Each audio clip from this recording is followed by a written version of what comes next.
கர்த்தருடைய பரிசுத்த நாமத்துக்கு ஸ்தோத்திரம். இந்த நாள்லையும் கூட தேவன் இந்த தருணத்தை ஏற்படுத்தி கொடுத்தபடியால் அவர் கோடான கொடி நன்றி செலுத்துகிறேன். நம்முடைய ஆண்டவர் பார்த்திங்கன்னா அவருக்கு நிறைய குணாதிசயங்கள் உண்டு, அநேக நாமங்கள் உண்டு, அநேக குணாதிசயங்கள் உண்டு. அதன் மூலமாக அவர் யார் என்பதை நமக்கு சூழ்நிலையின் மூலமாக வெளிப்படுத்துகிற தேவனாக இருக்கிறார். அப்படியாக நான் வேதத்தை வாசித்து கொண்டிருக்கும் பொழுது ஒரு சில காரியங்களை ஆண்டவர் வெளிப்படுத்தி அவர் எப்படிப்பட்டவராக இருக்கிறார்னு சொல்லி எனக்கு கற்றுக் கொடுத்தார். எல்லாரும் திருப்பிக் கொள்ளலாம். நியாயாதிபதிகள் 7வது அதிகாரம். நிறைய காரியங்கள் நாம் அதில் வாசிக்கும்போது நம்ம நிறைய நேரத்தில் ஒரு சிலவங்க வேதத்தை வாசித்து இருக்கிறவர்கள் அது சம்பவத்தை உங்களுக்கு தெரியும். என்ன சொல்கிறது, ஒரு யூஷுவல் பேசேஜ்னு வச்சுக்கோங்களேன். ஏன்னா கிதியோன், சிம்சோன் அந்த மாதிரி ஒரு சில கேரக்டர்ஸ் நம்ம பார்க்கும் பொழுது அவங்கள பற்றி நமக்கு கொஞ்சம் தெரியும். ஸோ அது பரிச்சயமான பகுதிகளாக இருக்கும். ஆனாலும் ஆண்டவர் இந்த பகுதியின் மூலமாக இன்றைய தினத்தில் நம்ம ஒரு சில காரியங்களை கற்றுக்கொள்ளலாம். முதலாவது பார்க்கும் பொழுது இந்த அதிகாரத்தோடு ஆண்டவர் எப்படிப்பட்ட ஆண்டவராக இருக்கிறார் என்பதை நாம் இன்றைய தினம் பார்க்க போகிறோம். முதலாவது பார்க்கும் பொழுது அங்கே கொடுக்கப்பட்டிருக்கிறதான சம்பவம் என்னன்னா, மீதியானியர்கள் கையில் இஸ்ரவேலர்கள் இருக்கிறார்கள். கிதியோனை கொண்டு ஆண்டவர் அவங்கள ரட்சிக்கணும்னு சொல்லி 6வது அதிகாரத்தில் கிதியோனை அவரை சூஸ் பண்ணுகிறார். இப்போ என்ன பண்ண போகிறாங்க அப்படின்னா, மீதியானியர்களை எதிர்த்து அவங்க சண்டையிட போகிறாங்க. அந்த சம்பவம் தான் இங்கே 7வது அதிகாரத்தில் கொடுக்கப்பட்டிருக்கிறது. இப்போ ஆண்டவர் என்ன செய்கிறாருன்னு பார்த்தீங்க அப்படின்னா, யாராவது ஒருவர் 2வது வசனத்தை வாசிங்க.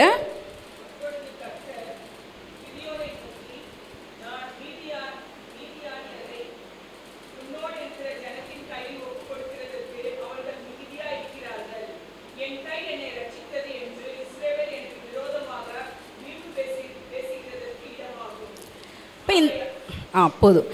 இந்த வசனத்தில் பார்த்தீங்க அப்படின்னா அங்கே ஆண்டவர் சொல்கிறாரு, மீதியானியர்களை நீங்கள் ரட்சிக்க போவதற்கு நீங்கள் ரொம்ப ஜாஸ்தியான ஜனமாக இருக்கீங்க. அப்படி இருக்கும் பொழுது நீங்கள் என்ன பண்ணுவீங்க? இந்த வார்த்தை பாருங்கள், ரொம்ப எனக்கு அதை தொட்டது. என் கை என்னை ரட்சித்தது, மை ஹேண்ட் சேவ்ட் மீ அப்படின்னு என்ன பண்ணுவீங்க? நீங்கள் நினைப்பீங்க.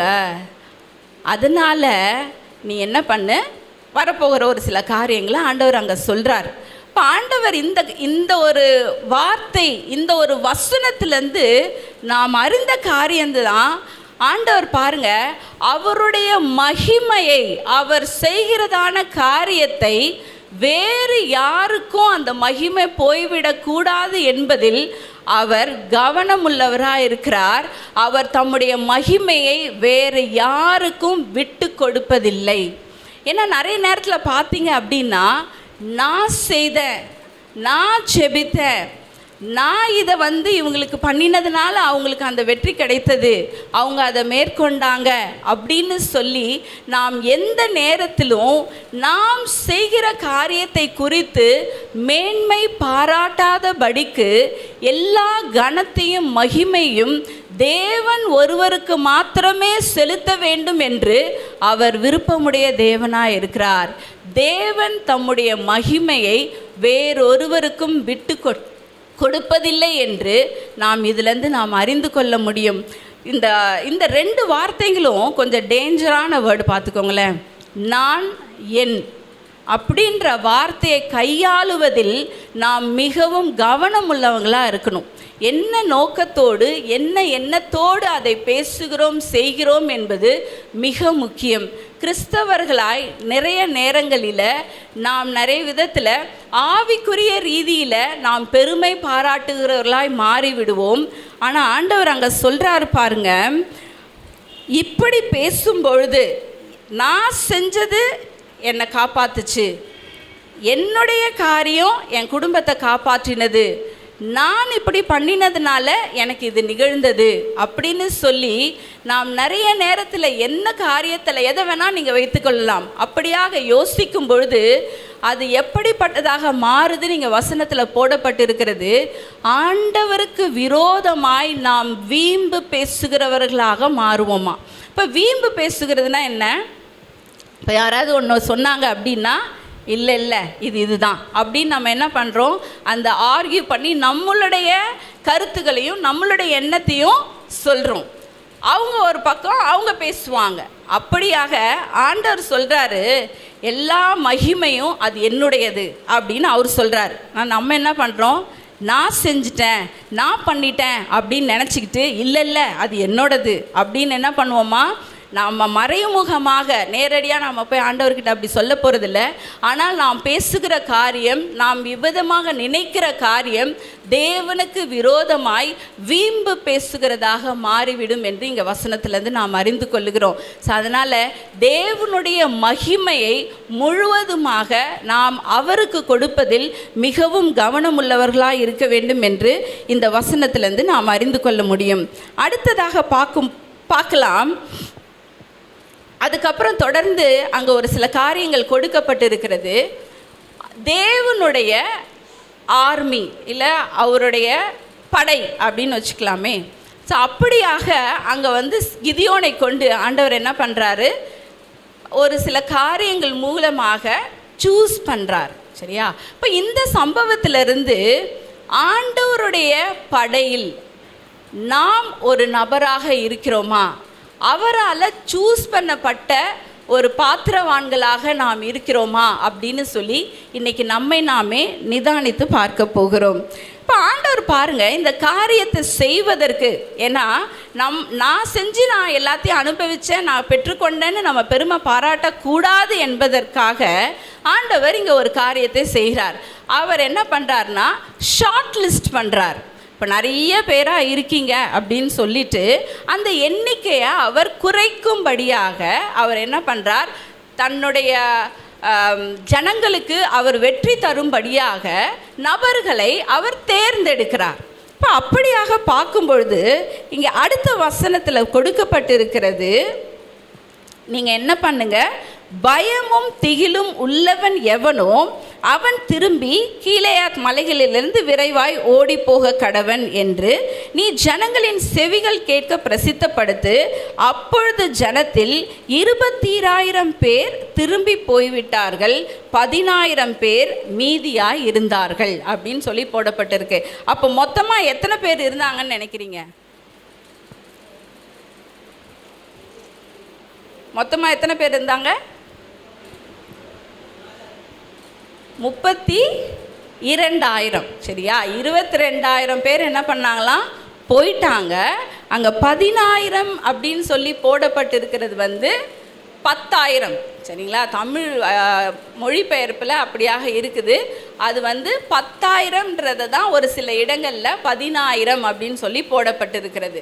ஸோ அப்போ 10,000 பேர் இருந்தாங்க, 22,000 பேர் போயிட்டாங்க. இப்போ 32,000 பேர் தான் அங்கே மொத்தமாக இருந்திருக்காங்க. ஸோ அந்த ஜனங்களை தான் ஆண்டவர் அப்படியாக குறிப்பிடுகிறார். இப்போது அந்த யாரெல்லாம் இப்போ நீக்கப்பட்டாங்க அப்படின்னு சொல்லி போடப்பட்டிருக்கிறது, பயமும் திகிலும் உள்ளவர்கள். இப்போ ஆண்டவருடைய சேனையாய், ஆண்டவருடைய படையில் ஆண்டவரால் நம்ம சூஸ் பண்ணப்பட்ட ஒரு பாத்திரவான்களாக இருக்கணும் அப்படின்னா பயமும் திகிலும் நம்மிடத்தில் காணப்படக்கூடாது என்று ஆண்டவர் எதிர்பார்க்கிறார். ஆனாலும் நாம் நிறைய நேரத்தில் இப்போ கிதியோனே எடுத்துக்கிட்டோம் அப்படின்னா அவர் பயந்தவராக இருந்தார்னு சொல்லி 6வது அதிகாரத்தில் பார்க்குறோம். அவர் எப்படிப்பட்ட பயமுடையவராக இருந்தார்னு அந்த அதிகாரம் முழுவதையும் வாசித்தா நமக்கு தெரியும். அதை குறித்து நாம் பின்னாடி பார்க்கலாம். ஆனாலும் ஆண்டவர் பிசாசை எதிர்த்து போராடுவதற்கு இங்கே இந்த படை அல்லது சண்டை போர் அப்படின்னு சொல்லி போகிற காரியங்களை நாம் இப்போ மீதியானியர்கள் நமக்கு ஒரு பிசாசு சாத்தானை போல அப்படின்னு நம்ம உருவகப்படுத்தி வச்சுக்கலாம். இப்போ அவங்கள பிசாசை எதிர்த்து நாம் போராடுவதற்கு ஆண்டவருடைய படையில் நம்ம ஒரு பாத்திரமாக இருக்கிறோமா அப்படின்னு சொல்லி தான் நம்ம இப்போ பார்க்குறோம். அப்போது பயமும் திகிலும் உடையவர்களாய் நாம் இருக்கும் பொழுது நம்மளால் என்ன பண்ண முடியாது, போய் பிசாசை எதிர்த்து சண்டை போட முடியாது. ஒன்று அந்த பயத்தையும் திகிலையும் நம்ம என்ன பண்ணணும், விலக்கி ஆண்டவருடைய பலனை பெற்றுக்கொண்டு நாம் போராடுகிறவர்களாக இருக்கணும். இப்போ பயமும் திகிலும் இருக்கும் பொழுது அந்த நபர்கள் தள்ளிவிடப்பட்டார்கள். அடுத்ததாக ஆண்டவர் என்ன பண்ணுறாருன்னு பாருங்க.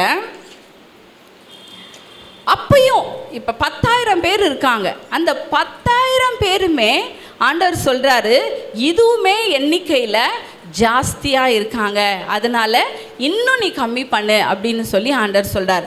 அப்படியாக அதுக்கப்புறம் பார்த்திங்கன்னா அங்கே ஒரு நிகழ்வை செய்யும்படியாக தேவன் கிதியோனுக்கு சொல்லித்தராரு. அந்த சம்பவத்துக்குள்ளாக இப்போ நம்ம 10,000 ஒரு நபராக வந்துடுறோன்னு வச்சுக்கோங்களேன். இப்போ ஆண்டவர் சொல்கிறாரு, அந்த தண்ணியை போய் நீ குடிக்க சொல்லு அந்த ஆற்றில். யார் கைகளால் எடுத்து நாய் நக்குவது போல் நக்கி குடிக்கிறாங்களோ அவங்க என்னது தேர்ந்தெடுக்கப்பட்டவர்களாக இருக்கட்டும். மற்றபடி முழங்கால் ஊன்றி நேராக தண்ணியை குடிக்கிறவர்கள் அவர்கள் வேண்டாம் அப்படின்னு சொல்லி ஆண்டவர் அங்கே ஒரு காரியத்தை நிகழ பண்ணுகிறார். ஸோ இந்த சம்பவத்தை நாம் வாசிக்கும் பொழுது அந்த காலத்திலெல்லாம், அதாவது இந்த மிலிட்டரி சொல்கிறாங்கல்ல, போருக்கு செல்லுகிறவர்களுடைய ஒரு தன்மை இந்த சம்பவத்தை வைத்து அறிந்து கொள்ள முடியும் அப்படின்னு சொல்லி வேதாம வல்லுநர்கள் சொல்லியிருக்காங்க. ஏன் அப்படி செய்தாங்க அப்படின்னா, கையில் எடுத்து அவங்க அதை செய்யும் பொழுது அவங்களுக்கு எதிராளிகள் வருகிறதை உணர்ந்து கொள்ள முடியும். இப்போ ஏதோ ஒரு நிகழ்வு செய்யும் பொழுது அவங்க திடீர்னு தாக்கிட்டாங்கன்னா என்ன பண்ணுறது? அப்போது எந்த அளவுக்கு அவங்க விழிப்புள்ளவர்களாக இருக்கிறாங்க என்பதை அது குறிக்கும் வண்ணம் அவர்கள் அப்படியாக செய்தார்கள் என்று போடப்பட்டிருக்கிறது. அதே நேரத்தில் அந்த குனிந்து அவங்க செய்யும் பொழுது அவங்கள அந்த எதிராளி அவங்கக்கிட்ட வர்றதை என்ன பண்ண முடியாது, அவங்க ஐடென்டிஃபை அறிந்து கொள்ள முடியாது. ஏன்னா குனிஞ்சு இருக்காங்க, பக்கத்தில் என்ன நடக்குது ஏது நடக்குதுன்னு தெரியாது. ஸோ அப்படி இருக்கும் பொழுது அவர்கள் நீக்கப்பட்டவர்களாக காணப்படுகிறார்கள். ஸோ இந்த சம்பவத்திலேருந்து நாம் அறிந்து கொள்ள வேண்டியது, தேவனுடைய படையில் பிசாசை எதிர்த்து போராடுவதற்கு நாம் விழிப்புள்ளவர்களாக இருக்க வேண்டும் என்பதை நாம் இதிலிருந்து அறிந்து கொள்ள முடியும். ஸோ நாம் எல்லா நேரத்திலையும் ஜாக்கிரதை உள்ளவர்களாய் இருந்தால்தான் தேவனுடைய படையின் ஒரு நபராக நாம் இருக்க முடியும் என்பதை இந்த சம்பவத்திலிருந்து நாம் அறிந்து கொள்ள முடியும். இப்போது தேவன் ஓகே, நம்ம இப்போ அந்த 300 பேர்லேயும் ஒரு ஆளாக வந்துட்டோம் அப்படின்னு வச்சுக்கோங்களேன். இப்போ இந்த 300 பேரில் ஒரு நபராக இருக்கிற நம்மளை தேவன் என்ன செய்ய சொல்லுகிறார், அவர் எப்படி நம்மை எடுத்து பயன்படுத்துகிறார் என்று நாம் இப்போ பார்க்கலாம். இந்த சம்பவத்தில் இங்கே போடப்பட்டிருக்கிறது, ஆண்டவர் 300 பேரை சூஸ் பண்ணார். எதனால்? கம்மியான நபர்களை வைத்து அவர் அந்த மீதியானியர்களை மேற்கொள்ளணும்னு. ஸோ இந்த சம்பவத்தை தான் நான் வாசித்து கொண்டிருக்கும் பொழுது அடுத்ததாக தேவனுடைய ஒரு குணாதிசயம், நாம் அறிந்த ஒரு குணாதிசயம் தான். ஆனால் இந்த சம்பவத்தை வைத்து யோசித்து பார்க்கும் பொழுது தேவனுடைய அன்பு, தேவனுடைய கிரியைகள் எவ்வளவு அருமையாக இருக்கிறது. தம்முடைய ஜனத்தை அவர் ரட்சிக்கும்படியாக எப்படிப்பட்ட தேவனாய் அவர் செயல்படுகிறார்ன்றதை யோசிக்கும் பொழுது உண்மையாகவே அன்றைய தினத்தில் என்னுடைய கண்களில் அவ்வளவாய் கண்ணீர் தாங்க முடியாத அளவுக்கு வந்தது. இதை நான் ஏன் இவ்வளவு ஒரு ஊர்ஜிதமாக ஒரு நிச்சயமாக சொல்கிறேன்னா, தேவனுடைய வார்த்தை நம்மை அவ்வளவாய் ஊக்குவிக்கிறதாகவும் அவர் யார் என்பதை புரிந்து கொள்வதற்கு ஏதுவானதாகவும் இருக்கிறது. வேதத்தை வாசிக்கும் பொழுது அவருடைய வார்த்தைகள், ஒவ்வொரு வார்த்தைகளும் நம்மோடு இடைப்படும் பொழுது அவர் யார் என்பதை நாம் புரிந்து கொள்ள முடியும். இங்கே பாருங்க, ஒரு சிறு கூட்டம், நம்ம நினைக்கிறோம் ஆண்டவர் முதல் வசனத்தில் போடப்பட்டிருக்கிறது, உங்கள் ஜனம் ரொம்ப திரளாக இருக்கிறாங்க, அதனால் நீ என்ன பண்ணு, கம்மி பண்ணு அப்படின்னு சொல்கிறாரு. இப்போது நமக்கு எடுத்தோன்னே அதை வாசிக்கும் போது என்ன தோணும், அப்போ எதிராளியாக இருக்கிறவங்க அதுக்கேற்ற மாதிரி இருப்பாங்க போல இருக்குது, அதே அளவில் இருப்பாங்க போல இருக்குது, அதனால தான் ஆண்டவர் அப்போ அந்த மாதிரி சொல்கிறார். இதுதான் நம்மளுடைய சிந்தனையாக இருக்கும். ஆனால் பார்த்திங்கன்னா அந்த எதிராளியாக இருக்கிறவர்களுடைய பலன் அவங்க எவ்வளவா இருந்தாங்கன்னு சொல்லிட்டு 12வது வசனத்தை யாராவது ஒருத்தர் வாசிங்க.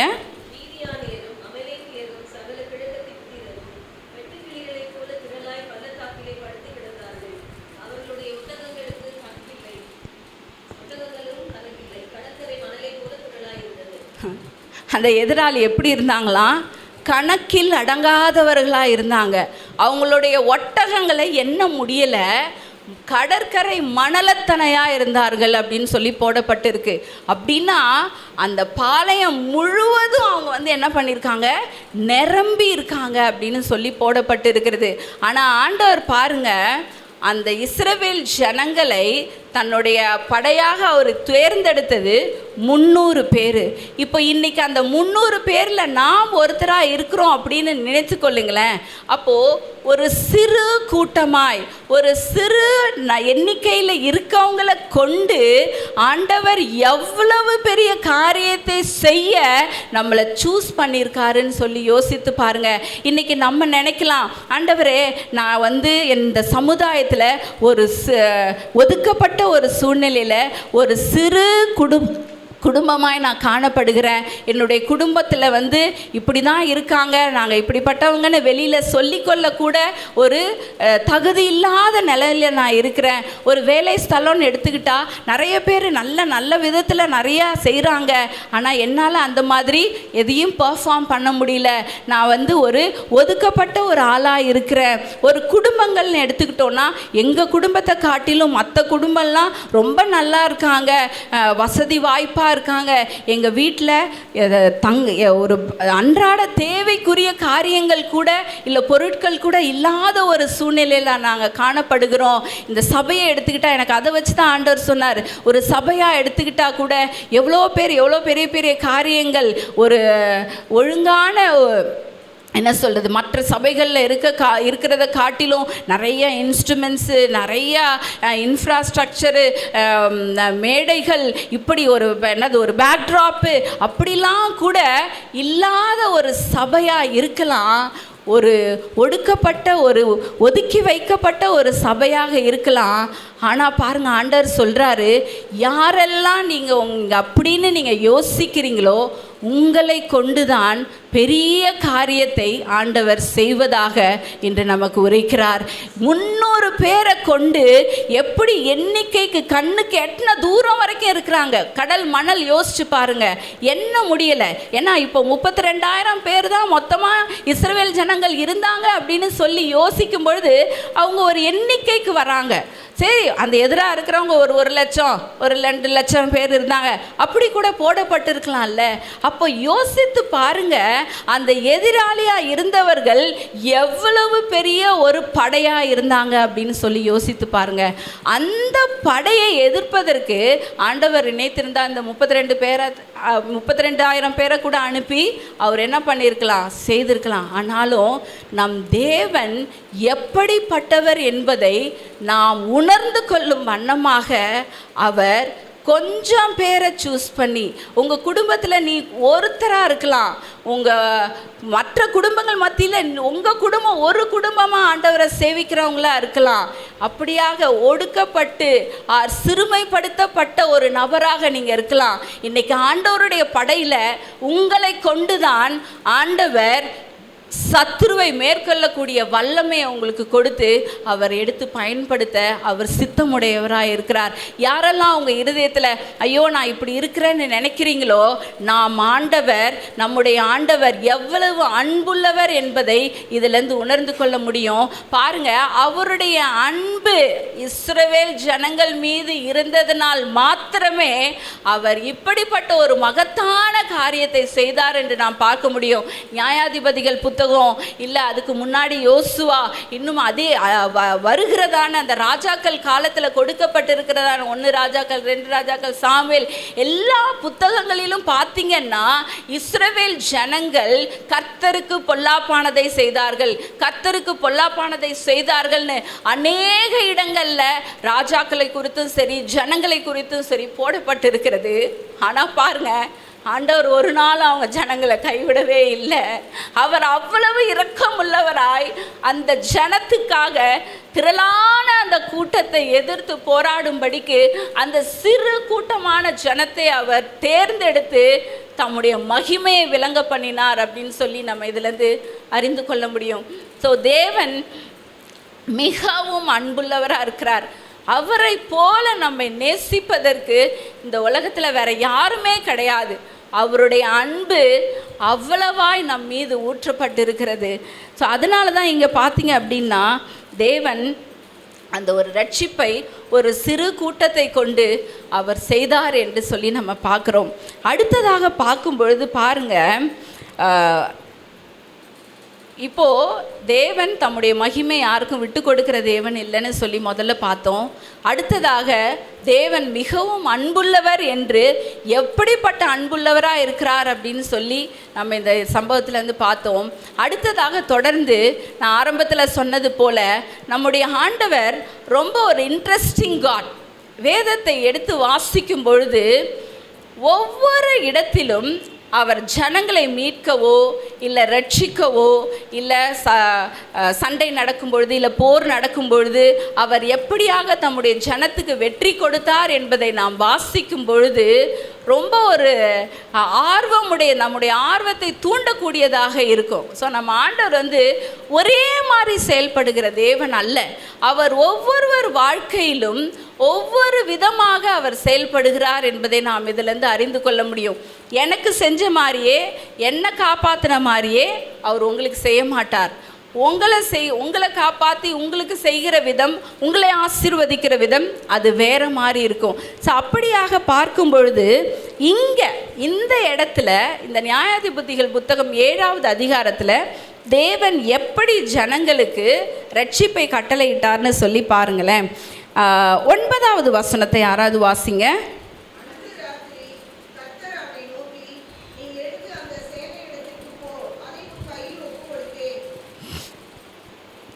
அன்று ராத்திரி கர்த்தர் அவனை நோக்கி, நீ எழுந்து என்ன பண்ண, அந்த சேனையின் இடத்திற்கு போ அப்படின்னு சொல்கிறாரு.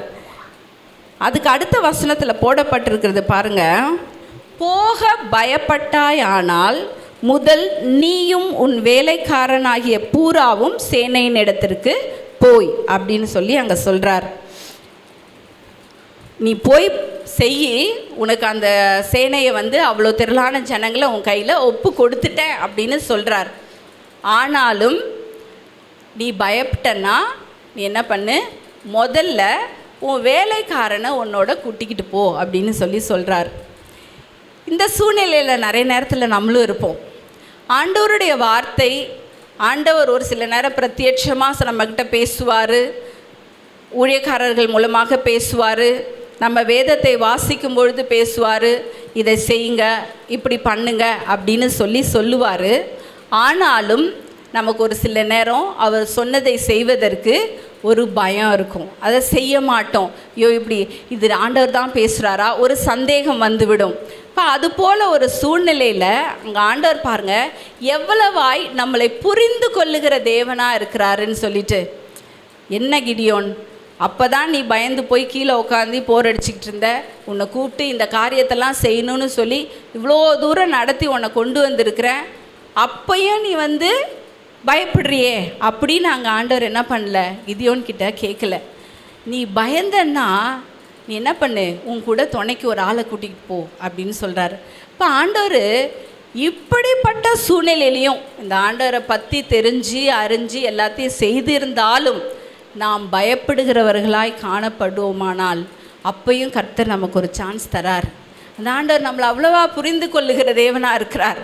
ஐயோ இந்த பிள்ளை இதனால தான் இப்படி பண்ணுது, ஓகே இன்னொரு தடவை அதுக்கு ஒரு சான்ஸ் தரலாம், இன்னொரு தடவை அதை மீட்டு கொண்டு வரலாம், இப்படி செய் அப்படின்னு சொல்லி ஆண்டவர் என்ன பண்ணுறாரு, நம்மளை புரிந்து கொண்டு அதற்கு ஒரு வழியை உண்டு பண்ணுகிறார். நீ பயந்தன்னா உன் கூட ஒரு துணையை கூட்டிக்கிட்டு போன்னு சொல்லிட்டு. அப்படியாக நிறைய நேரங்களில் நாம் பயப்படும் பொழுது நமக்கு ஆண்டவர் நமக்கு ஒரு துணையை தருகிறார். ஒரு சில நேரம் அவரே நமக்கு எப்பொழுதும் துணையாக இருக்கிறார். ஆனாலும் அதை நம்ம அவரை பிரத்யட்சமாக ஃபிசிக்கலாக நம்ம உணராததுனால நம்ம என்ன பண்ணுறோம், ஒரு சில நேரம் இந்த பயத்துக்குள்ளாக மறுபடியுமாக போகிறவர்களாக இருக்கிறோம். இப்போ ஆண்டவர் நமக்கு துணையை தருகிறார். அந்த துணை நாம் கணவராக இருக்கலாம், இல்லை வீட்டில் பிள்ளைகளாக இருக்கலாம், நம்மளுடைய உறவுகளாக இருக்கலாம். ஆண்டவர் அந்த துணையை நமக்கு கொடுத்து அவருடைய காரியத்தை செய்வதற்கு நம்மளை பலப்படுத்துகிற தேவனாக இருக்கிறார்னு சொல்லி இதிலேருந்து நம்ம அறிந்து கொள்ள முடியும். இப்போ என்ன பண்ணுறாருன்னு பாருங்கள். அடுத்தது ஒரு வார்த்தை முக்கியமாக அதை வாசிக்கும் பொழுது எனக்கு ரொம்ப பிடித்ததாக இருந்தது. அவர் சொல்கிறாரு, அங்கே என்ன பேசுகிறார்கள். 11வது வசனம் பாருங்கள். அங்கே என்ன பேசுகிறார்கள் என்று நீ போய் என்ன பண்ணு, கேளு அப்படின்னு சொல்கிறார். அப்போது ஆண்டவர் என்ன பண்ணுறாரு, நம்மக்கிட்ட நீ போய் செய்ய பண்ணுன்னு சொல்கிறாரு. நம்ம பயந்து நிற்கும்பொழுது அங்கே என்ன பேசுகிறாங்கன்னு நீ போய் பாருன்னு சொல்கிறாரு. அப்போ அங்கே கிதியோனும் அவங்க அந்த போரா அப்படின்ற வேலைக்காரனும் போய் அங்கே ஒரு குட்டி சம்பவம் ஒன்று கொடுக்கப்பட்டிருக்கு. 2 வசனம் தான் வாசிங்க. 13, 14வது வசனம்.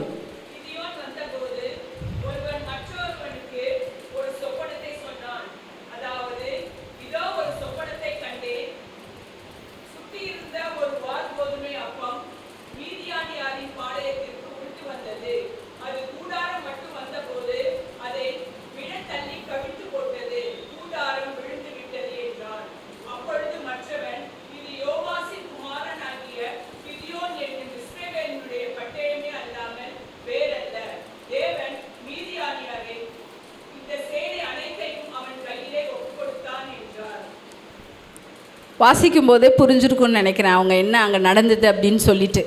அங்கே 2 பேர், அந்த மீதியானியர் பாளையத்தில் 2 பேர் பேசிக்கிறாங்க.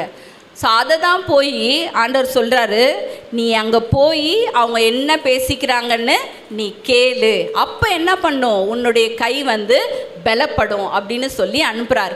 அங்கே போய் தான் இவங்க இந்த மாதிரி பேசிக்கிறாங்க. பாருங்க, நிறைய நேரத்தில் நம்ம யார், நம்ம ஆண்டவர் யார், நம்ம குடும்பம் எப்படிப்பட்டது, நாம் எப்படிப்பட்டவங்கன்னு நமக்கு தெரிகிறதில்ல. யாருக்கு தெரியுது? பிசாசுக்கும் எதிராளி ஆனவனுக்கும் தெரியுது நாம் யார், நம்ம கூட இருக்கிற ஆண்டவர் எப்படிப்பட்டவர்னு சொல்லி. அவங்க பேசிக்கிறது மூலமாக ஆண்டவர் நமக்கு உணர்த்துறாரு நாம் எப்படிப்பட்டவங்க, நம்ம கூட இருக்கிற ஆண்டவர் எப்படிப்பட்டவர் அப்படின்னு சொல்லிட்டு. ஸோ இதை குறித்து நம்ம பார்க்கும் பொழுது ஆண்டவர் அந்த எதிராளிகள்கிட்ட பேசுகிறதான காரியம் அங்கே சொல்கிறாரு. ஒரு வார்கோதுமை அப்போ என்ன பண்ணுச்சான், உருண்டு வந்துச்சான். ஆண்டவருடைய கிரியையும் அவருடைய விதமும் பாருங்கள், அது ஒரு கனவு தான். ஆனால் அதை ஆண்டவர் செய்தால் எப்படி இருக்கும் அப்படின்னு சொல்லி யோசிச்சு பாருங்கள். வார்கோதுமை அப்போன்றது ரொம்ப ஒரு சீப்பானதான். ரொம்ப அப்போனாலே என்ன, ரொம்ப சாஃப்டாக இருக்கும். அதுலேயும் அந்த வார்கோதுமைன்றது ரொம்ப வசதி இல்லாதவங்க இல்லை ரொம்ப முடியாதவங்க வாங்கி செய்து சாப்பிடக்கூடிய ஒரு பண்டமாக அந்த காலத்துலலாம். அப்போது அந்த வார்கோதுமை அப்போது அதுதான் சொன்னேன், ரொம்ப சீப்பாக நம்ம இடம் போடலாம். ஆனால் பாருங்கள், அந்த வார்கோதுமை அப்பம் உருண்டு அந்த மீதியானுடைய பாளையத்தில் இருக்கிற கூடாரத்தை என்ன பண்ணுச்சான், கவிழ்த்து போட்டது அப்படின்னு சொல்லி பார்க்குறோம். இப்போ ஆண்டவர் நம்ம வார்கோதுமை அப்பங்களாக, ஒதுக்கப்பட்டவர்களாக, ஒன்றுக்கும் உதவாதவர்களாக, அதை கொண்டு என்ன பண்ண முடியும் அப்படின்ற ஒரு நிலைமையில் இருக்கிறவங்களாக நம்ம இருக்கலாம். ஆனால் ஆண்டவர் நம்மை கொண்டு அந்த உருண்டு வர்ற ப்ராசஸில் நம்மளை பலவான்களாய் ஒரு பாறாங்கல்லை போலதான ஒரு பலனை கொடுத்து அந்த சேனையை எதிர்க்கக்கூடியவர்களாக நம்மளை என்ன பண்ணுவார், மாற்றுகிற தேவனாக இருக்கிறார் அப்படின்னு சொல்லி நம்ம பார்க்க முடியும். ஸோ இங்கே அந்த வார்கோதுமை அப்பமா அவங்களே அந்த மீனிங்கே சொல்லிட்டாங்க. யாருன்னா அது வேற யாரும் இல்லை, கிதியோனுடைய பட்டயம் அப்படின்னு சொல்லி. அது என்ன பண்ணுச்சான், அந்த மீதியானியர்களுடைய கூடாரத்தை கவிழ்த்து போட்டதை நான் கனவுல பார்த்தேன். அதனால் கர்த்தர் என்ன பண்ணுவார், அவங்க தான் ஜெயிப்பாங்க அப்படின்னு இவங்க பேசிக்கிட்டு இருக்காங்க. அந்த வார்த்தையை கேட்டதுக்கப்புறம் கிதியோனுக்கு ஒரு தைரியம் வருது. அப்போது கர்த்தர் இந்த சேனையை என்ன பண்ணுவார், நம்ம கையில் ஒப்பு கொடுப்பார்னு அவன் பலன் அடைந்தவனாய் அதுக்கப்புறம் போய் ஒரு சில காரியங்களை செய்கிறார். நிறைய நேரங்களில் பார்க்கும் பொழுது பிசாசானவன் யார் என்பதை அவனுக்கு தெரியும்னு நினைக்கிறீங்களா, தெரியாதுன்னு நினைக்கிறீங்களா? பிசாசானவனுக்கு நாம் யார், நம் தேவன் யார், அவனுடைய முடிவு என்ன, அவனுக்கு என்ன ஆகும், இதெல்லாம் குறித்து பிசாசானவனுக்கு தெரியுமா தெரியாதா? தெரியும். எடுத்து வாசிங்க. வெளிப்படுத்தின விசேஷம் 12வது அதிகாரம் 12வது வசனம்.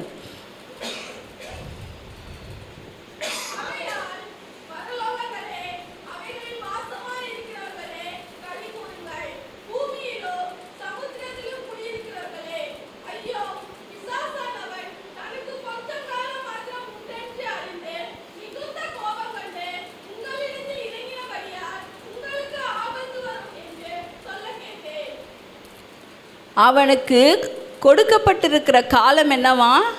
மிகவும் குறைவானது என்று அறிந்து பிசாசானவன் அப்படியாக செயல்படுகிறான் அப்படின்னு சொல்லி போடப்பட்டிருக்குது.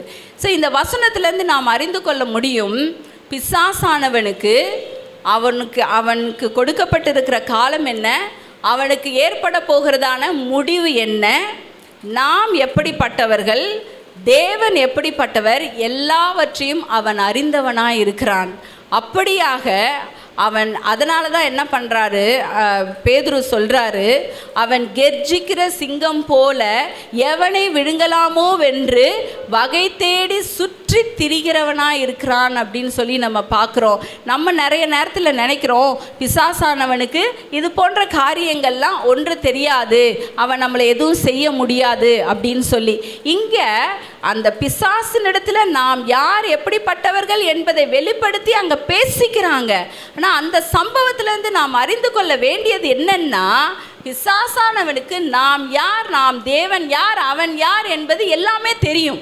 அப்போது அவன் என்ன பண்ணுறான்னா, நாம் அழிந்து போயிடுவோம், நம்ம முடிவு இதுதான், இந்த கடவுள் இப்படி தான் நம்மளை செய்வார் அப்படின்றத அறிந்து கொண்டு, நம்மளுடைய வீக்னஸையும் அவன் தெரிந்து கொண்டு நம்மளை எப்படா விழத்தள்ளலான்னு சொல்லி என்ன பண்ணுறான், அவன் வகை தேடி சுற்றி திரிகிறவனாக இருக்கிறான்னு சொல்லி நம்ம பார்க்குறோம். அப்போது இந்த பிசாசானவன் நம்மை கீழே தள்ளாதபடிக்கு இருப்பதற்கு நாம் எவ்வளவு ஜாக்கிரதை உள்ளவர்களாக இருக்க வேண்டும் என்பதை இதிலிருந்து நாம் அறிந்து கொள்ள முடியும். ஸோ பிசாசானவனை எதிர்த்து போராடுவதற்கு நாம் நம்மளை தகுதிப்படுத்தி கொள்ள வேண்டும் என்று நாம் பார்க்கிறோம். இப்போ இந்த சம்பவங்கள் எல்லாம் ஆண்டவர் சூஸ் பண்ணார். ஆண்டவர் எப்படிப்பட்டவராக இருந்து நமக்கு செயல்படுகிறார் என்பதை நாம் பார்க்கிறோம்.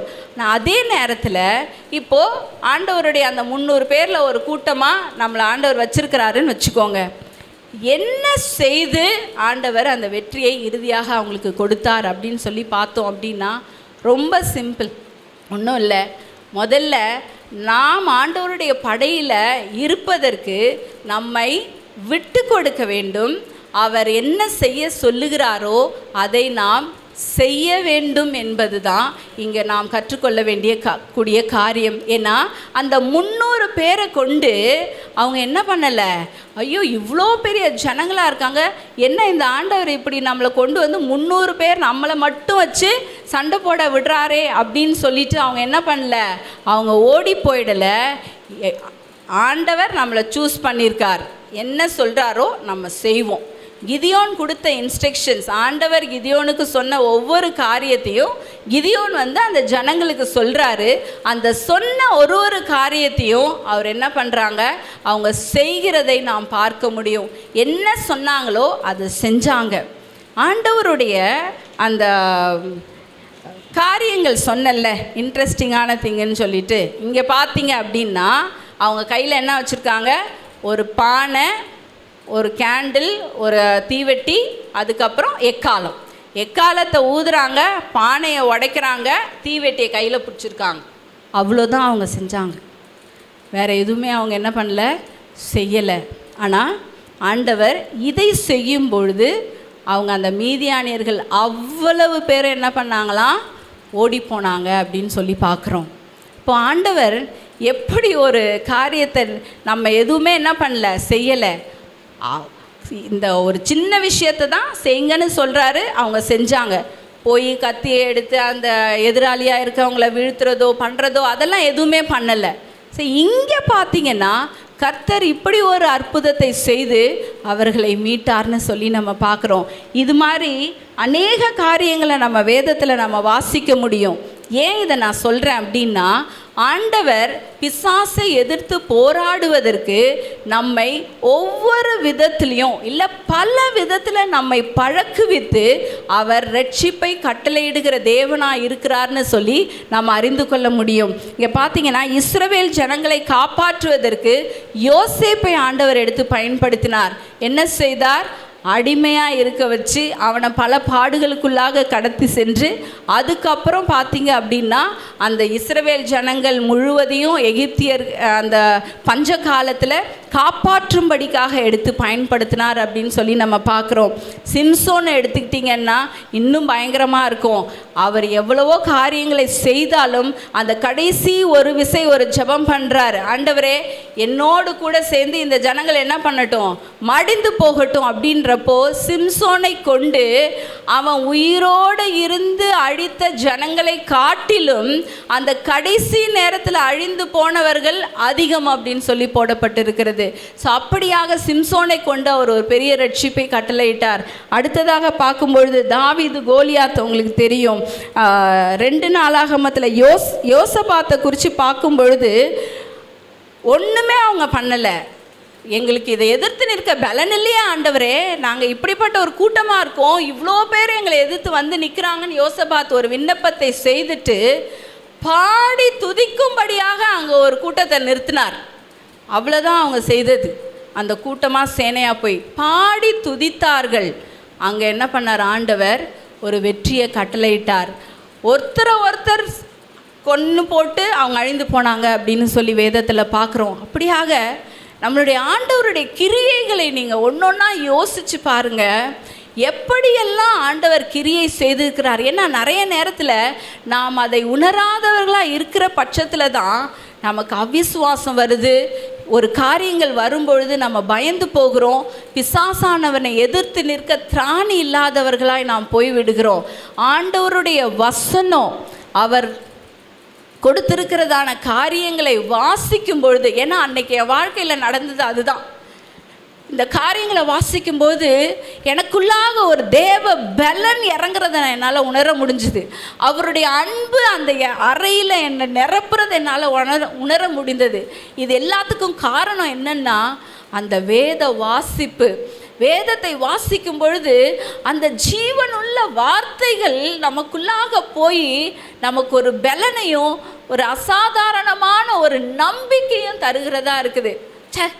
என்ன ஆனாலும் ஆண்டவர் நம்ம கூட இருக்கிறார், நம்ம எதுக்கு இதுக்கெல்லாம் கலங்கி நிற்கணும் அப்படின்னு சொல்லி ஒரு பெரிய ஒரு தைரியத்தையும் நம்பிக்கையையும் நமக்கு தருகிறது இந்த வேத வசனம். அப்போ இந்த ஆண்டவரை அறிகிற அறிவு, இப்படியெல்லாம் ஆண்டவர் செஞ்சிருக்கிறாரே, இவ்வளோ காரியங்களை கொண்டு தன்னுடைய ஜனத்தை காப்பாற்றி இருக்கிறாரே, இன்னைக்கு உங்களையும் என்னையும் தன்னுடைய பிள்ளையாக தெரிந்து வைத்திருக்கிற ஆண்டவர் நம்மளை கைவிட்டுருவாரா? நமக்காக காரியங்களை செய்யாமல் போயிடுவாரா? நம்ம ஏறெடுக்கிற விண்ணப்பங்களுக்கு அவர் பதில் தராமல் போயிடுவாரா? காலங்கள் தாமதமாக இருக்கலாம், ஆனால் ஆண்டவர் செயல்படுகிற விதங்கள் அது பயங்கரமானதாக இருக்கும், வித்தியாசமானதாக இருக்கும், பயங்கர இன்ட்ரெஸ்டிங்காக இருக்கும். அந்த இன்ட்ரெஸ்டிங்காக ஆண்டவர் செய்கிறத பெற்றுக்கொள்வதற்கு இன்ட்ரெஸ்டிங்காக நீங்கள் காத்துருங்க. இந்த ஆண்டவர் என் வாழ்க்கையில் எங்கள் அப்பாவை எப்படி மாற்றுறாரு நான் பார்க்குறேன். என் குடும்பத்தில் இருக்கிற இந்த நபரை எப்படி ஆண்டவர் மாற்றிங்க சபையில் கொண்டு வந்து வைக்கிறார் நான் பார்க்குறேன். ஆண்டவர் செய்வார் அப்படின்ற ஒரு பலத்த நம்பிக்கையோடு நாம் காத்து கொண்டு இருக்கணும். ஏன்னா நம்ம ஆண்டவர் he is a very interesting god. அவர் செயல்படுகிற விதங்கள் நாம் நினைப்பதற்கும் வேண்டுவதற்கும் மேலாக இருக்கும். நம்ம யோசித்து கூட பார்க்க முடியாது. நீங்கள் யோசிச்சு பாருங்களேன், இந்த ஒரு சம்பவத்தை யோசிச்சு பாருங்களேன். 300 பேர் எங்கே கண்ணுக்கு தெரியாமல் கடல் மணலை போல உட்காந்துருக்கவங்க எங்கே எப்படி பண்ண முடியும்? எப்படி செய்ய முடியும்? யோசித்து பார்ப்போமா? இப்போ இப்படிப்பட்ட ஒரு தேவனை நாம் தெய்வமாக கொண்டு நாம் எல்லாத்துக்கும் ஏன் கலங்கி தவித்து நிற்கணும்? வரும். கிதியோனும் பயப்பட்டான். இவ்வளோ பெரிய ஆண்டவரை கூட வச்சுக்கிட்டு சொல்லிக்கிட்டு இருக்கிறப்பவும் அவனுக்கு பயம் வந்தது, இல்லைன்னு இல்லை. ஆனால் கிதியோனும் அவங்க கூட இருந்தவங்களை செஞ்ச ஒரே காரியம், என்ன வந்தாலும் வராட்டினாலும் அந்த தேவனை உறுதியாக பற்றி கொண்டாங்க, அவர் சொன்னதை செஞ்சாங்க. இப்போ தேவனை உறுதியாய் பற்றி கொண்டு அவர் சொன்னதை நாம் செய்யும் பொழுது கர்த்தர் நம் பட்சத்திலிருந்து நமக்காக யாவையும் செய்து முடிப்பார். அந்த ஒரு நம்பிக்கை நமக்கு வேணும். அந்த தேவன் யார் என்பதை நாம் அறிந்து கொள்வதற்கு பாருங்க, பேதுரு சொல்றாரு அடிக்கடி 2 பேதுருல முழுவதும் வாசிக்கும் பொழுது, அவரை அறிகிற அறிவின் மேன்மைக்காக, அவரை அறிகிற அறிவு நமக்கு என்ன தரும், ஆண்டவரை அறிகிற அறிவு நமக்கு எப்படி வரும், இந்த தேவன் எப்படிப்பட்ட தேவன் என்பதை இந்த வேதத்தின் மூலமாக மாத்திரம்தான் நாம் அறிந்து கொள்ள முடியும். இல்லைன்னா இந்த வேதத்தின் மூலமாக உண்டாகிறதான உற்சாகமான வார்த்தைகள், செய்திகள் அது ஜனங்கள் மூலமாக இருக்கலாம். இதுதான் நம்மளை என்ன பண்ணும், பலப்படுத்தி நிலை நிற்க வைக்கும். அதனால தான் சொல்கிறது, வேதத்தை வாசிங்க. நானுமே அதில் குறைவுள்ளவ தான். அன்னைக்கு ஆண்டவர் எனக்கு ஒரு இதை கொடுத்து உணர்த்தினார். அப்போது நான் யோசித்தேன், இப்படிப்பட்ட ஒரு ஆண்டவர் இப்படிப்பட்ட ஒரு வார்த்தையை வைத்து கொண்டு நாம் ஆனால் அதுக்கு ஒரு முக்கியத்துவம் கொடுக்காதவர்களாய், அதை வாசிக்காதவர்களாய் நாம் இப்படி இருக்கிறோமே அப்படின்னு சொல்லி எனக்கு அன்றைக்கி ரொம்ப கஷ்டமாக இருந்தது. அதுலேருந்து நான் கொஞ்சம் என்னை மாற்றிக்கொண்டு இன்னும் கூட அதுக்கு ஒரு முக்கியத்துவம் கொடுத்து வாசிக்கவும் அதை செய்யவும் நான், ஏன்னா அந்த தேவனுடைய அன்பு அந்த நாளில் என்னை அப்படியாக நிரப்பினது. ஒன்றும் இல்லை, சும்மா வாசித்து கொண்டிருந்தேன், அவ்வளோதான். அதனால் உங்களையும் உற்சாகப்படுத்துகிறேன், தேவனுடைய வார்த்தையை வாசிங்க, நிதானமாக மெதுவாக வாசிங்க, நிறையா பண்ணணும்னு கூட இல்லை, ஆனால் டைம் ஸ்பெண்ட் பண்ணி வாசிங்க. ஆண்டவர் உங்கள் ஒவ்வொருத்தருக்கும் உங்களுக்கு வைத்திருக்கிற ரேமா வார்த்தையை கொண்டு அவர் பேசுவார், உங்களை பலப்படுத்துவார், உங்களுக்கு வழிகாட்டுவார், எங்கே போகணும், என்ன செய்யணும், எந்த வேலையில் இருக்கணும், என்ன பண்ணணும், எல்லாவற்றையும் அவர் நமக்கு வழி நடத்துவார், கண்டிப்பாக நடத்துவார். நம்மளால தான் ஒரு சில நேரம் அதை புரிந்து கொள்ள முடியாத ஒரு நிலையில் நாம் காணப்படுறோம். அதுக்கும் ஆண்டவர்கிட்ட கேட்போம், ஆண்டவரே கிதியோனை பார்த்தீங்கன்னா அவ்வளோ தரம் பேசுகிறார் ஆண்டவர், அப்படியும் ஒவ்வொரு தடவையும் அடையாளத்தை கேட்டுட்டு இருக்கிறார். பனி பெய்யணும், இல்லைன்னா அது காஞ்சிருக்கணும், தரை இதுவாக இருக்கணும், அடையாளம் கேட்குறார், அதுக்கு முன்னாடி அடையாளம் கேட்குறாரு. அப்படியாக நமக்கு சந்தேகம் வருதா, கஷ்டம் வருதா, அதையும் ஆண்டவர்கிட்ட சொல்லுவோம். ஆண்டவரே நான் இப்படிப்பட்ட ஆளாக தான் இருக்கிறேன், என்னை மாற்றுங்க ஆண்டவரே, என்னோடு நீங்கள் பேசுங்க ஆண்டவரே அப்படின்னு சொல்லிட்டு கடைசியாக பார்த்து முடிக்கலாம். கர்த்தருடைய அந்த ஆட்ரிபியூட்ஸ்ன்னு சொன்னல கேரக்டர், அதில் ஃபைனலாக பார்த்தீங்கன்னா சும்மா நம்மளை உற்சாகப்படுத்துறதுக்காக தான் இப்படியாக செய்து எல்லாவற்றையும் மீட்டு கொண்டு வந்தார். God's calculation. மேத்தமேட்டிக்ஸ் எடுத்துக்கிட்டிங்க அப்படின்னா உங்களை கேட்டால் சொல்லுங்கள் 2 + 2 என்ன, 4, கரெக்டாக தான் மேக்ஸ். ஆனால் ஆண்டவருடைய கால்குலேஷனை படிச்சிருக்கீங்களா? எல்லா இடத்துலையும் எங்கே ஒரு கணக்கு போல் இருக்கோ அதை யோசிச்சு பாருங்களேன், அந்த நார்மல் மேக்ஸ் இருக்காது. நம்மளுடைய ஆண்டவருடைய கணக்கு நம்மளுடைய கணக்கு அல்ல. பாருங்கள், 300 பேரை வைத்து மணலத்தனையாய் எண்ணிக்கை கடங்காத ஜனங்களை அவர் என்ன பண்ணார், வீழ்த்தினார் அப்படின்னு சொல்லி பார்க்குறோம். ஆண்டவருடைய பார்வையில் ஒரு நாள் 1000 வருஷம் போலவும் 1000 வருஷம் ஒரு நாள் போலவும் இருக்குது அப்படின்னு சொல்லி, இது என்ன கணக்கு பாருங்க. அதே போல் ஒருவன் 1000ம், அப்போ 2 பேர் எத்தனை, ஒருவன் 1000னா 2 பேர் சேர்ந்து எத்தனை பேரை வீழ்த்த முடியும் நம்ம கணக்குப்படி? 2000. ஆனால் ஆண்டவருடைய வசனம் சொல்லுது எத்தனை பேர்? 10,000. ஓகே, அங்கே வசனத்தில் அதான் 10,000ன்னு இருக்கும். ஸோ 10,000ன்னா நானே அது ஏன்ப்பா இப்படி கொடுத்துருக்கு அப்படி கேட்டுட்டு இருந்தேன். 10,000ன்னா 16,000 தானே நம்ம நினைப்போம். பட் ஆனால் தமிழில் டிரான்ஸ்லேஷனில் அந்த மாதிரி இருக்குது அப்படின்னு சொல்லி பாஸ்டர் சொன்னாங்க. ஸோ அது என்ன மீனிங்? 10,000. இப்போ ஒருத்தன் 1000னா 2 பேர் என்ன பண்ணுறாங்களாம், 10,000 பேரை துரத்துவாங்க அப்படின்னு சொல்லி போடப்பட்டிருக்கு. ஒரு தூதனை கொண்டு ஆண்டவர் எத்தனை பேரை வீழ்த்தினாருன்னு நீங்கள் நினைக்கிறீங்க? அந்த 2 ராஜாக்கள் 19வது அதிகாரத்தில் 1,85,000 தானே, 80,000? ஓ சாரி, எடுத்து வாசிக்கலாம். 2 ராஜாக்கள் 19:35.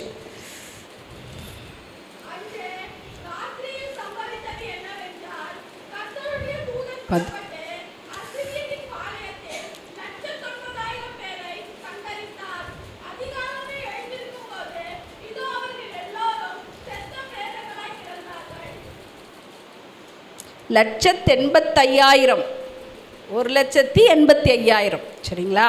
அவ்வளோ பேரை ஒரு தூதன், யோசிச்சு பாருங்கள், 1,00,000 என்னதான் தூதனாக இருந்தால் கூட ஒரு தூதன் என்ன பண்ணாராம், 1,85,000 பேரை அவர் முறியடித்தார், வீழ்த்தி போட்டார் அப்படின்னு சொல்லி நம்ம பார்க்குறோம். லேவியராகமத்தில் கொடுக்கப்பட்டிருக்கிறது 5 பேர் 100 பேரையும். அப்போ 100 பேர் எத்தனை பேரை துரத்தணும்? இது கொஞ்சம் கணக்கு போடணும்ல. 5 பேர் 100 பேருன்னா 100 பேர், ஒருத்தர் 20 பேரை துரத்துகிற கணக்கு. சரிங்களா? அப்போ 100 பேர் 2,000 பேர். சரிங்களா? 100 பேர் எத்தனை பேரை துரத்துவாங்க? 2,000 பேரை துரத்துவாங்க. ஆனால் ஆண்டவருடைய வசனம் லேவியராகமத்தில் போடப்பட்டிருக்கு, 100 பேர் 10,000 பேரை துரத்துவாங்களாம். அப்போது சிறு கூட்டம் தான் நம்ம நினைக்கிறோம், நம்ம ஒரு என்ன சொல்கிறது, ஒன்றும் இல்லாத ஜனம் தான் நினைக்கிறோம். ஆனால் ஆண்டவர் சொல்கிறாரு, இந்த கால்குலேஷன்ஸ் எல்லாம் ஞாபகம் வச்சுக்கோங்க. ஆண்டவரே, நான் அப்படிப்பட்ட குடும்பம் தான், நான் அப்படிப்பட்ட நபர் தான், நாங்கள் அப்படிப்பட்ட இடத்துல இருக்கவங்க தான், எங்களுக்கு ஒழுங்காக ஒரு வீடு கூட கிடையாது, ஒரு ஒழுங்கான ஒரு பொருள் வசதிகள் கிடையாது, யாரும் எங்கள் வீட்டுக்கு கூட வர முடியாத சூழ்நிலை, எங்கள் குடும்பங்கள்லாம் நல்ல நல்ல குடும்பமாக நல்லா இருக்காங்க, அவங்க பிள்ளைங்கள்லாம் உயர்வில் இருக்கிறாங்க, ஆனால் எங்கள் குடும்பத்தில் இருக்கிறவங்க இப்படி தான் இருக்காங்க அப்படின்னு நம்ம சிறுமை உள்ள ஒரு ஜனமாக காணப்படலாம். ஆனால் நம்ம மேலே தான் ஆண்டவர் சிந்தையாக இருக்கிறார்னு வசனத்தில் போடப்பட்டிருக்குது. சிறுமைப்பட்ட ஜனத்தின் மேல் அவர் சிந்தை உள்ளவராக இருக்கிறார். எண்ணிக்கையில் கம்மி தான், ஆனால் நம்மளுடைய பலன் ஆண்டவர் நம்ம கூட இருக்கும் பொழுது 10,000 ஒருத்தராக இருந்தாலும் 85,000 பேரை வீழ்த்தக்கூடிய பலன் ஆண்டவர் தருவேன்னு சொல்லி போடப்பட்டிருக்குது. ஸோ அப்படியாக ஆண்டவர் பாருங்கள், ஒருத்தர் 1000 பேரை துரத்துவான்னு யோசுவாவில் போடப்பட்டிருக்குது. ஏன் இதெல்லாம் சொல்கிறேன் அப்படின்னா, எல்லா இடத்துலையுமே ஆண்டவர் அப்படி தான் வச்சுருக்காரு. ஏதோ ஒரு இடத்துல கூட நம்மளுடைய கால்குலேஷன் இல்லை, ஆண்டவருடைய கால்குலேஷன், ஆண்டவருடைய எண்ணிக்கை, ஆண்டவருடைய கிரியை, இது எல்லாமே அது வேறு மாதிரி. ஸோ அப்படியாக ஆண்டவர் ஒரு பயங்கரமான தேவனாக இருக்கிறார் என்பதை இந்த காரியங்கள்லேருந்து நம்ம அறிந்து கொள்ள முடியும். ஸோ இந்த தேவனை தெய்வமாக கொண்டிருக்கிற நாம், இதெல்லாம் பழைய ஏற்பாட்டு காலத்தில் உள்ளது. கடைசியாக ஒரே ஒரு காரியத்தை ஒரு 2 நிமிஷத்தில் சொல்லி முடிக்கிறேன். தேவனுடைய படையில் இருக்கிற ஒரு நபரா, ஒரு போர் சேவகரா புதிய ஏற்பாட்டு காலத்தில் பவுலானவர் எப்படி இருக்கணும்னு சொல்லி உணர்த்துறாருனா, 2 தீமோத்தேயு 2வது அதிகாரம் 2வது வசனத்தில் போடப்பட்டிருக்கிற, கிறிஸ்து இயேசுவுக்கு நல்ல போர் சேவகனாய் தீங்கு அனுபவி. இவ்வளோ நேரம் நல்லா பேசுனீங்களே சிஸ்டர், நல்லா இருந்தது கேட்குறதுக்கு, இது என்ன இப்படி இருக்குது அப்படின்னு நினைக்கலாம். ஆனால் ஆண்டவர் கடைசியாக, உனக்காக நான் எல்லாத்தையும் இவ்வளோத்தையும் செய்கிறேன்ல, செஞ்சியும் முடிச்சிட்டேன்ல, உனக்காக என் கடைசி சொட்டு ரத்தத்தையே நான் சிந்தி உனக்கு ரட்சிப்பை கொடுத்து உன்னை எல்லாத்தையும் பண்ணி வச்சுருக்கிறேன், உனக்கு பாவ மன்னிப்பை கொடுத்துருக்குறேன், உன் கூட இன்னமும் இருக்கிறேன், உனக்காக பரிந்து பேசி கொண்டு இருக்கிறேன். ஆனால் எனக்காக ஒரு போர் சேவகனாய் நீ என்ன பண்ணுவ அப்படின்னு ஆண்டவர் நம்மகிட்ட கேட்டால், ஆண்டவர் சொல்கிறாரு, ஆண்டவர் வசனத்தின் மூலமாக வெளிப்படுத்துறது, அவருக்காக நம்ம தீங்கு அனுபவிக்கணும். வசனத்தில் ஆங்கில வேதாகமத்தில் போடப்பட்டிருக்கிறது, ஷேர் இன் சஃபரிங். அவருடைய பவுலானவர் அதை தான் சொல்கிறார், அவருடைய பாடுகளின் ஐக்கியம் தேவனுடைய போர் சேவகராய் எப்படி தேவன் நமக்கு ரட்சிப்பை கட்டளையிட்டாரோ அதே போல அவருடைய படையில் இருந்து நாம் மற்றவர்களை ரட்சிக்கும்படியாக நாம் சண்டை போடுகிறவர்களாக, நாம் பிசாசை எதிர்த்து நிற்கிறவர்களாக இருக்கணும். எப்படி அதை செய்ய முடியும்? ஏதோ அந்த காலத்தில் இப்படி போர் சேவகராக போய் நின்று ஒருத்தர் 1000 பேரை வெட்டினாங்க, 10,000 பேரை வெட்டினாங்க, இவ்வளோ பேர் பட்டினாங்க, அந்த கதை புதிய ஏற்பாட்டில் இல்லை. இப்போ நம்ம வாழ்கிற காலத்தில் ஆண்டவர் அதை சொல்லலை. தேவனுடைய சர்வாயுத வர்க்கத்தை தரித்தவர்களாய் பிசாசை எதிர்த்து நிற்பதற்குரிய திராணி உடையவர்களாய் மாறுவதற்கு நாம் தேவனுடைய சர்வாயுத வர்க்கத்தை தரித்து கொள்ளணும்னு சொல்லி ஆண்டவர் சொல்கிறார். எத்தனை பேர் இப்போ நம்ம ஆண்டவருடைய சோல்ஜராக இருக்கணும்னு விரும்புகிறோம்? பிசாசை எதிர்ப்பதற்கு ஆண்டவர் இப்படி செய்யலாம் அப்படி செய்யலான்ற அந்த ஒரு பகுதி போக, இப்போ நாம் செய்ய வேண்டியது என்னன்னா, தேவனுடைய போர் சேவகர்களாய் மற்ற ஜனங்களை மீட்டெடுக்கும்படியாக நாம் திறப்பில் நின்று ஜனங்களுக்காக பரிதபிக்கவும், ஜனங்களுக்காக ஜெபிக்கவும், ஜனங்களை மீட்டெடுக்கும்படியான ஒரு போர்ச்சேவகராகவும் நம்ம இருக்கணும்னு சொல்லி தான் ஆண்டவர் சொல்கிறாரு, நல்ல போர்ச்சேவகனாய் கிறிஸ்துவுக்காக தீங்கு அனுபவி. அவர் எப்படி பாடுபட்டு நம்மளை காப்பாற்றினாரோ அதே போல் நாம் பாடுபட்டு மற்றவர்களை காப்பாற்ற வேண்டும் என்று ஆண்டவர் நம்மளை என்ன பண்ணியிருக்காரு, போர்ச்சேவகனாக இரு அப்படின்னு சொல்லியிருக்கிறாரு. எத்தனை பேர் நம்ம அதுக்கு ஆயத்தமாக இருக்கிறோம்? இந்த ஒரு சிந்தையோடு நாம் ஜெபம் செய்து முடிக்கலாம்.